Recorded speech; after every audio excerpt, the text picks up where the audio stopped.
Hi అందరికీ. బియ్యంతో ఎప్పుడైనా కేక్‌ని ప్రిపేర్ చేసుకున్నారా? ఇలా గనక చేసుకున్నారంటే కేక్ అనేది చాలా బావుంటుందండి. హెల్త్‌కి కూడా చాలా మంచిది.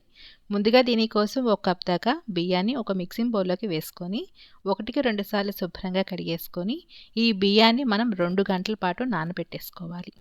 నానబెట్టుకున్న బియ్యాన్ని మళ్ళీ ఇంకొకసారి కడిగేసుకొని, బియ్యాన్ని మాత్రమే ఒక మిక్సీ జార్‌లోకి వేసేసుకోండి. దీంట్లోనే 2 టేబుల్ స్పూన్‌ల దాకా ఉడికించిన అన్నాన్ని వేసుకోండి. లేదంటే అటుకులు కూడా యూజ్ చేసుకోవచ్చండి. నార్మల్ అటుకులు వేసేసుకొని, దీంట్లోనే 2 యాలక్కాయలు, ఒక అరకప్పు దాకా వాటర్ వేసుకోండి. మనం బియ్యం తీసుకున్న కప్పు ఉంటుంది కదా! అదే కప్పుతో అరకప్పు వాటర్ వేసుకొని, ఎంత వీలైతే అంత కాటుకలాగా వచ్చేదాకా గ్రైండ్ చేసుకోవాలండి. ఎక్కడా కూడా పొలుకనేది అస్సలు ఉండకూడదు. చూడ్డానికి మనకి ఈ విధంగా ఉంటుందండి. ఇప్పుడు దీన్ని వేరొక మిక్సింగ్ బౌల్‌లోకి ఈ పిండినంతా కూడా వేసేసుకోండి. తర్వాత దీన్ని పక్కకు పెట్టేసేసుకొని, స్టవ్ వెలిగించుకొని ఒక మందపాటి కడాయిలో ఏ కప్పుతో అయితే మనం బియ్యం తీసుకున్నామో, ఆ కప్పుతోనే కప్పున్నర దాకా బెల్లాన్ని వేసుకొని, దీంట్లో ఒక అరకప్పు దాకా వాటర్ వేసుకొని, బెల్లం అనేది పూర్తిగా కరిగించేసుకోండి.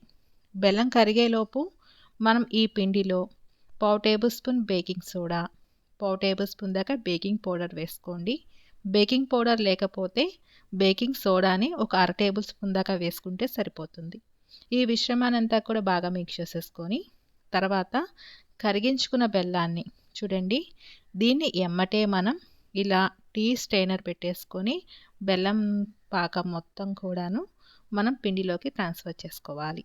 తర్వాత దీన్నంతా ఎమ్మటే మిక్స్ చేసేసుకోండి. వేడి పాకం కాబట్టి పిండి ముద్దలాగా తయారవుతుంది. అందుకే ఎమ్మటే మిక్స్ చేసేసుకోండి. ఇప్పుడు దీన్ని పక్కకు పెట్టేసేసుకొని, ఒక స్టవ్ వెలిగించుకొని ఒక మందపాటి కుక్కర్‌ని తీసుకోండి.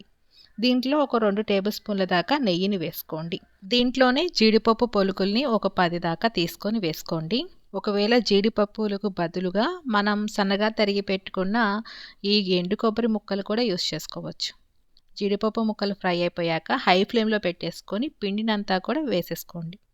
తర్వాత ఎమ్మటే సిమ్‌లో పెట్టేసేసుకొని మూత పెట్టేసి ఒక అరగంట పాటు వీటిని కుక్ చేసుకోండి. చూడండి, కన్సిస్టెన్సీ మధ్య మధ్యలో మనం చెక్ చేసుకోవాలండి. కేక్ ఏ విధంగా చెక్ చేసుకుంటామో అదే విధంగా చెక్ చేసుకోవాలి.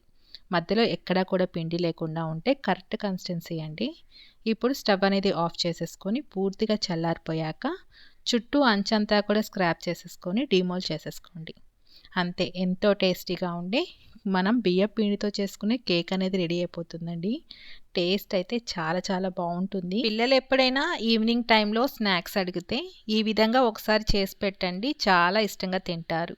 వీటిని మనం చిన్న చిన్న ముక్కలుగా కట్ చేసేసుకొని స్టోర్ చేసుకుంటే 2, 3 రోజుల పాటు ఉంటుందండి. టేస్ట్ అయితే చాలా బావుంటుంది. మీరు కూడా ఒకసారి చూసి ట్రై చేసి ఎలా వచ్చిందనేది కామెంట్ రూపాన తెలియచేయండి. మరెన్నో టేస్టీ అండ్ క్విక్ రెసిపీస్ కోసం నా ఛానల్‌ని చూస్తూ ఉండండి. నచ్చితే ఒక లైక్ చేయండి.